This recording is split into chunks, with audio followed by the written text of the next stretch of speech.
Jungle.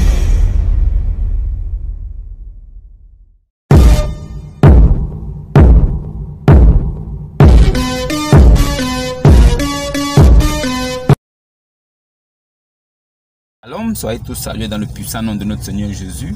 Comme je le dis toujours, c'est le nom qui a été donné au-dessus de tout nom.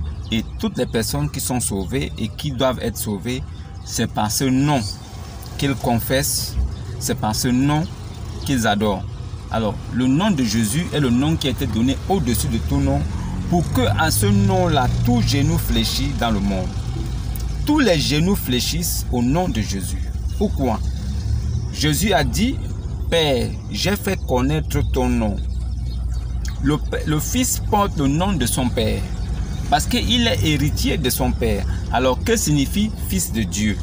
Ça signifie esprit de Dieu éternel dans un corps d'homme, venu vivre au milieu de ses enfants pour réconcilier son peuple avec lui, vu qu'il n'a trouvé aucun homme digne. Pourquoi aucun homme digne? Aucun homme digne parce que tous sont pécheurs. Même la loi de Moïse n'a pas pu sauver quelqu'un. Il n'est pas trouvé un seul pur avec la loi de Moïse. Alors Dieu, sachant que cette chose, si il fallait attendre qu'il y ait un homme pur, cela pourrait durer toute l'éternité. Alors Dieu lui-même promet qu'il viendra et que son peuple arrête de se lamenter, qu'il se calme. Lui-même, il viendra et il sauvera son peuple. Alors il est venu, il a donné des signes qui devaient accompagner sa venue. Ces signes ont été manifestés. Alors, qui a manifesté ces signes? C'est le Seigneur Jésus-Christ, qui est Dieu lui-même. Parce qu'il est écrit: je t'en conjure devant Dieu et devant Jésus, qui viendra juger le monde et au nom de son royaume.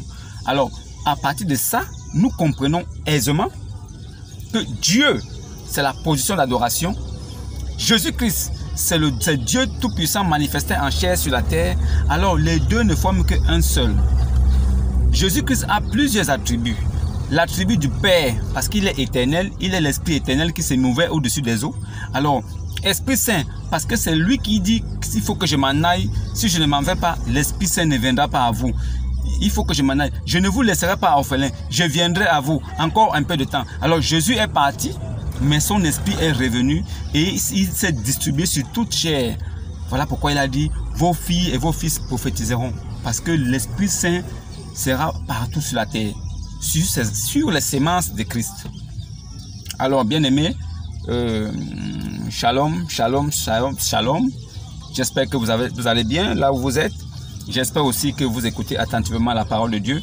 J'espère aussi que vous comprenez la différence qu'il y a entre les religions d'aujourd'hui et la parole authentique de Dieu. Alors, je vous exhorte à revenir à Dieu, à lire la Bible et pour la comprendre.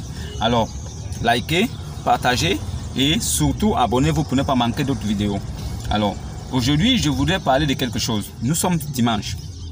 Dimanche qui est considéré comme le jour du sabbat pour certains pasteurs encore, pour certains hommes dits prophètes, pour certaines personnes qui se disent envoyés de Dieu, pour certaines personnes qui se disent pasteurs au nom de Christ. Mais c'est en leurs fruits que vous les reconnaîtrez. Parce que moi, aujourd'hui, si je parle, c'est parce que j'ai vécu ces choses, j'ai vu, j'ai entendu, j'ai assisté à ça. Alors, si je dénonce parce que j'ai jugé en leurs fruits. C'est en leurs fruits que je les ai reconnus. Et j'ai découvert que beaucoup sont rentrés dans le monde pour se faire de l'argent. Pas parce qu'ils ont de la compassion, pas parce qu'ils se lamentent de ce que vos âmes vont devenir. Non, ils sont rentrés dans le monde pour se faire de l'argent. C'est devenu un métier de devenir pasteur. Beaucoup se disent pasteurs parce que c'est plus facile comme ça de se faire de l'argent sans forcer. Alors, ils prennent des fidèles par des sentiments et ils parviennent à les escroquer de l'argent. Certains même vont jusqu'à créer même des carnets de baptême. Des carnets de baptême. Ça veut dire que des carnets de baptême et de cotisation. C'est-à-dire que tu as un carnet où tu dois verser de l'argent chaque mois et on note dessus, on met le cachet pour prouver que oui, c'est vrai, tu verses. Et en même temps aussi, c'est un carnet qui confirme que tu es baptisé. Le baptême, on le prend, c'est au nom de Jésus. Et le baptême se fait dans une eau courante. C'est par immersion totale et après renaissance.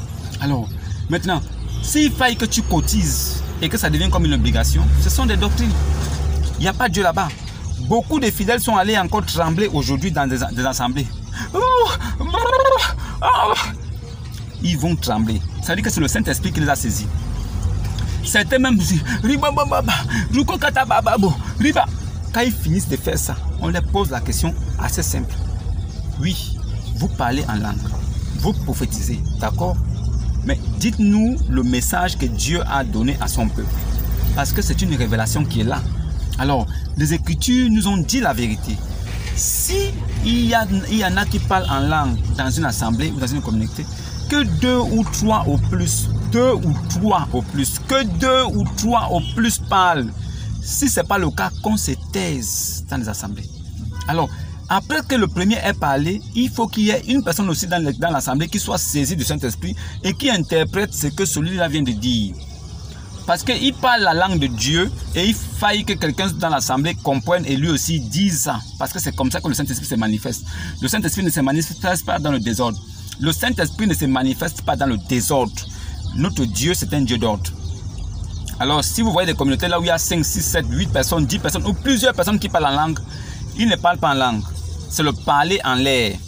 C'est des voyous. C'est une communauté qui veut faire croire aux gens que le Saint-Esprit est là-bas. Le Saint-Esprit n'est pas là-bas. Il n'y a pas un homme sur la terre qui commande le Saint-Esprit. Le Saint-Esprit est au-dessus de l'homme. Le Saint-Esprit est le chef de l'homme. Alors voilà pourquoi le Saint-Esprit, lui, se manifeste quand il veut. Ce n'est pas quand le pasteur dit Saint-Esprit descend. Il ne descendra jamais. C'est des marmailleurs. Quand vous voyez, si vous voyez un pasteur qui dit Saint-Esprit descend, c'est un maudit. Il ne peut pas demander au Saint-Esprit de descendre. C'est lui, il est soumis à l'Esprit. Il ne peut pas dire que l'Esprit est soumis à lui. C'est des blasphémateurs, c'est des anathèmes. C'est vous qui les suivez, vous les encouragez. Moi, ce que je fais là, je fais ça pour vous encourager à sortir de là. Je veux que vous sortiez de là et si vous voulez comprendre et savoir ce que Dieu entend de vous et ce que vous devez faire, vous verrez que c'est la chose la plus simple qui existe au monde. Un chrétien est l'homme le plus libre de la terre. Il n'y a pas plus libre qu'un chrétien. Un homme chrétien qui a Christ en lui, il est l'Esprit de Dieu sur la terre. Il est l'homme le plus libre sur la terre. Il n'y a pas quelqu'un, il n'y a pas son égal. Il n'y a pas son égal. Et le sauvetage d'un homme là, le salut d'un homme là, n'est pas conditionné. Si tu as écouté l'évangile et tu as cru, tu prends ton baptême au nom de Jésus, tu es déjà sauvé. Maintenant, après là, les enseignements que tu vas recevoir là, ce sont des enseignements qui vont te permettre de te cultiver, de connaître mieux ton Père, ton Dieu, et de savoir ce que lui-même il attend de toi et de te parfaire avec le temps. Maintenant, si le Saint-Esprit lui-même, il veut te toucher, il te touchera. Ce n'est pas un pasteur qui va prier pour que le Saint-Esprit vienne sur toi, ce n'est pas possible. Ces communautés-là, c'est des communautés du diable. Ne croyez pas en ça, c'est des menteurs. Voilà le dimanche, ils ont fait les shows aujourd'hui.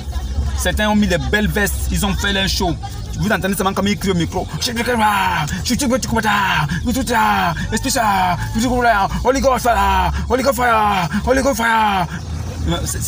la folie.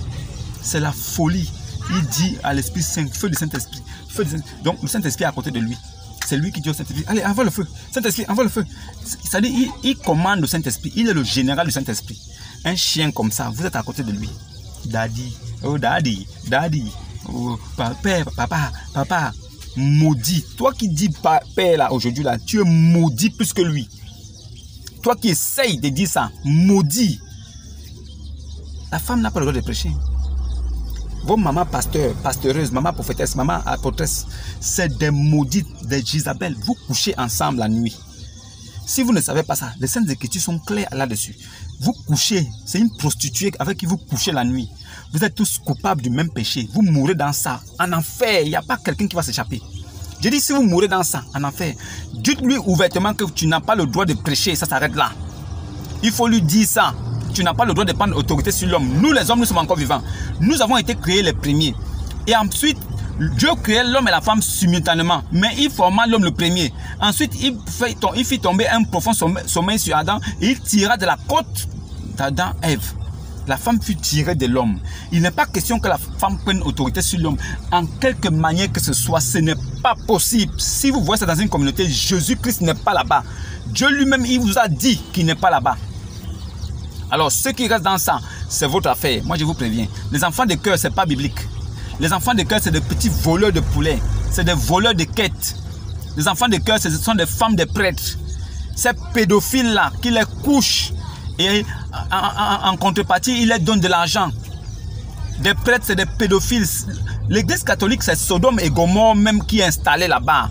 Dieu a brûlé toute une ville à cause de Sodome et Gomorrhe. Aujourd'hui, l'église catholique pratique Sodome et Gomorrhe au milieu d'eux. Les musulmans aussi font la même chose. La plupart des filles musulmanes que vous voyez là, quand elles sont promises à un vieux papa, parce que là-bas c'est le mariage forcé, ils disent que c'est une religion de paix. L'islam dit religion de paix, mais c'est le mariage forcé. Là-bas, on force les jeunes filles de 12 ans, 13 ans, 14 ans à aller en mariage, en vrille. On les force en vrille. Et si elles ne veulent pas, on les tue. On peut même les tuer pour ça. Alors, on les donne à un vieux papa qui va les violer, revioler, jusqu'à ce qu'elle tombe enceinte. Il va la violer parce que cette fille ne l'aime pas. Alors, qu'est-ce qu'elles font? Elles tombent amoureuses d'un petit garçon dehors là-bas et elles vivent son amour avec lui. Mais elle est incapable de lui donner le devant. Alors, elle lui donne l'arrière. La plupart des filles musulmanes que vous voyez là, elles donnent l'arrière à son gars parce que c'est la seule façon pour ne pas être discrédité, pour ne pas être humilié, tué par ses parents. Elle donne l'arrière. Il la prend par l'arrière. Et c'est Sodome et Gomorrhe. Ça, c'est Sodome et Gomorrhe. Il la prend par l'anus. Et après, elle va se marier avec son homme qui va la prendre par devant. Il trouvera qu'elle est vierge. Et elle sera honorée devant ses parents. Mais devant Dieu, la vérité ne se cache pas. C'est des prostituées. C'est des sodomistes. Elles iront en enfer avec leurs maris musulmans. Les maris musulmans sont des démons sont des musulmans. Ça là, vous voulez que les gens restent dans ça, on ne parle pas. Parce que si on parle, vous allez venir avec vos couteaux. Vous défendez vous-même votre Dieu. Votre Dieu ne peut pas se défendre. Et c'est vous qui le défendez. Un Dieu qui vous a promis l'enfer. Un Dieu qui vous a maudit. Un Dieu qui vous promet l'enfer. Bon, aujourd'hui, je parlerai de 2 sourates. De 2 sourates seulement qui vont vous faire comprendre quelque chose. Parce que je ne peux pas finir une vidéo sans parler des musulmans. C'est pas possible. Les musulmans sont ceux qui sont venus après le Christ. Ce sont des antichrists. Ils sont venus pour combattre Jésus. Alors le but pour nous, les prophètes que Jésus envoie, c'est pour venir vous éclairer, vous montrer la différence entre le christianisme et l'islam. Le christianisme, c'est une religion, c'est une idéologie. Le christianisme, c'est l'idéologie de Christ. La pensée de Christ, la volonté de Dieu. C'est ça qu'on appelle le christianisme. Alors, l'islam, c'est une religion qui vient de Mohammed. Mohammed lui-même qui est descendant d'Ishmaël. Ishmaël même qui a épousé une femme égyptienne. Il a fait des enfants avec elle. Ces enfants-là ont donné d'autres enfants. En Arabie, de l'autre côté là-bas. Alors que Dieu a dit que la descendance d'Abraham pure, qui héritera de son alliance, c'est la descendance qui viendra de Sarai, à partir d'Isaac, Jacob. Isaac, Jacob. Abraham, Isaac, Jacob. Ismaël n'est pas compté parmi la sémence divine. Ismaël est né par la chair. Il n'est pas le fils de la promesse. Lui-même, Dieu a déterminé sa nature. Têtu comme une âne sauvage. Les gens écrivaient de la gauche vers la droite. Lui, il est venu, il a commencé à écrire de la gauche vers la droite. Vous ne pouvez pas comprendre. Vous ne pouvez pas comprendre. Les gens écrivaient en ce temps-là de la gauche vers la droite. Lui vient et dit non, il prend de la droite et ramène à gauche. Et vous suivez un tel homme, vous pensez qu'il est dans la vérité. Aujourd'hui, je parlerai de 2 sourates seulement. 2. La sourate 3, le verset 187. Qu'est-ce que cette sourate dit? Allah dit dans cette sourate que, ô musulmans, il n'y a personne parmi... C'est-à-dire que toute âme des musulmans goûtera à la mort. Allah dit à ses esclaves, ô mes esclaves, tous vos âmes goûteront à la mort. Nous savons tous que la mort de l'âme, c'est la mort définitive, c'est l'enfer. Nous savons que la mort de la chair, c'est la première mort. Alors, il est donné à l'homme de mourir une seule fois. Il est donné à l'homme de mourir une fois. Ça, c'est la mort de la chair. Nous savons ça. Maintenant, il y a la mort de l'âme. Ça, là, la mort de l'âme, c'est la deuxième mort. C'est la seconde mort, c'est la mort de l'enfer. C'est la mort. Alors, c'est la mort de la chair. La seconde mort est la mort de la chair. C'est l'enfer. Si on vous dit que toute âme goûtera à la mort, en ce moment-là, on dit que vous allez aller en enfer. Allah, dans tout ce qu'Allah dit que c'est l'enfer qui attend les musulmans. La sourate 3, le verset 187. Je parlerai aussi de la sourate 20, le verset 18. Sourate 20, verset 18. Qu'est-ce que Allah dit? Ne peupleront les mosquées de Allah que ceux qui sont musulmans, qui accomplissent la salat. Ça veut dire que les 5 prières, sans sauter une seule. La zakat, qui donne le monde aux pauvres, qui croient aux signes, qui croient en tout ce qui est écrit dans le Coran. et en même temps aussi qui sont musulmans, ça veut dire que qui prient dans des mosquées. Allah leur dit après tout ça, ça veut dire qu'ils ont fait tout cela et ça veut dire qu'ils ont confessé leurs péchés avec sincérité. Allah leur dit qu'il se peut que cela ne soit pas du nombre de bien guidés. Ça veut dire qu'après avoir fait tout ce qu'il faut, après avoir respecté Allah comme il faut, il se peut qu'il ne soit pas sauvé. Ça veut dire qu'Allah lui-même n'est même pas responsable du paradis. En fait, Allah détermine que lui-même, il n'est pas le responsable du paradis. Le paradis ne l'appartient pas. Ça veut dire qu'il tâtonne. Il se dit, ah, il se peut que vous ne soyez pas sauvés.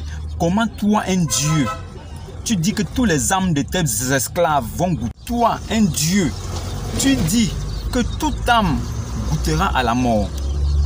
Tous les âmes des musulmans vont goûter à la mort. Ça veut dire que les musulmans vont aller tous en enfer. C'est ce que ça signifie. Maintenant, dans la sourate 20, le verset 18, il dit quoi? Que ne peupleront les mosquées de Allah que ceux qui sont musulmans, qui croient en Allah, qui croient en Mohammed, qui accomplissent la salat. Ça veut dire que les 5 prières, sans sauter une. La zakat, qui font le monde, qui donnent aux pauvres, qui font les bonnes œuvres. Et qui croient aussi. Ça veut dire que, comme on dit que le papa d'Abraham, Ibrahim, c'est Térat dans le livre des Juifs, et dans la Torah, qui est la vérité. Dans le Coran, c'est écrit que le papa d'Abraham et Ibrahim, c'est Hazar. Il faut croire. Il faut croire ça. Il faut aussi croire qu'il y a un fils de Noé qui est mort dans le Coran. Dans le livre des Juifs, le Talmud, et dans la Torah et dans la Bible, il n'y a aucun des 3 fils de Noé qui est mort. Aucun. Voilà. Tous ont survécu et ils ont eu tous la bénédiction de Dieu. Alors, mais dans le Coran, il y a un fils de Noé qui est mort. On demande à Allah quel est ce fils qui est mort. Il ne trouve pas le nom. Il faut croire en ça. Il faut aussi croire que Marie a mis un enfant au monde sous un palmier. Pendant que le livre des Juifs, le Talmud, la Torah et l'Évangile disent que Jésus est né dans une bergerie. Parce qu'il n'y avait pas de place dans l'hôtellerie. Il est né dans une bergerie et sa maman le maillota et le mit dans une crèche. Mais le Issa du Coran, il est né sous un palmier. Sa mère était obligée de secouer le tronc de palmier pour que les dattes tombent. Il faut croire en ça. Jésus est né à Bethléem, mais le Jésus des musulmans, lui, il est né en Arabie. Il faut croire en ça. Le fils de la promesse d'Abraham, c'est Isaac. Mais dans le Coran, le fils de la promesse d'Abraham, c'est Ismaël. Il faut croire en ça. Et en plus de ça, il faut être musulman. Mais après tout ça, il faut aussi confesser ses péchés avec sincérité. Maintenant, quand tu as terminé, il se peut que cela ne soit pas le nombre de bien guidés. Ça veut dire qu'après tout ça, ce n'est pas sûr que tu sois sauvé. Bon, maintenant, vous musulmans là, qui n'accomplissez pas toutes ces choses-là, qui vivez comme je connais là, dans la débauche, vous fumez, vous buvez, certains même font des bêtises.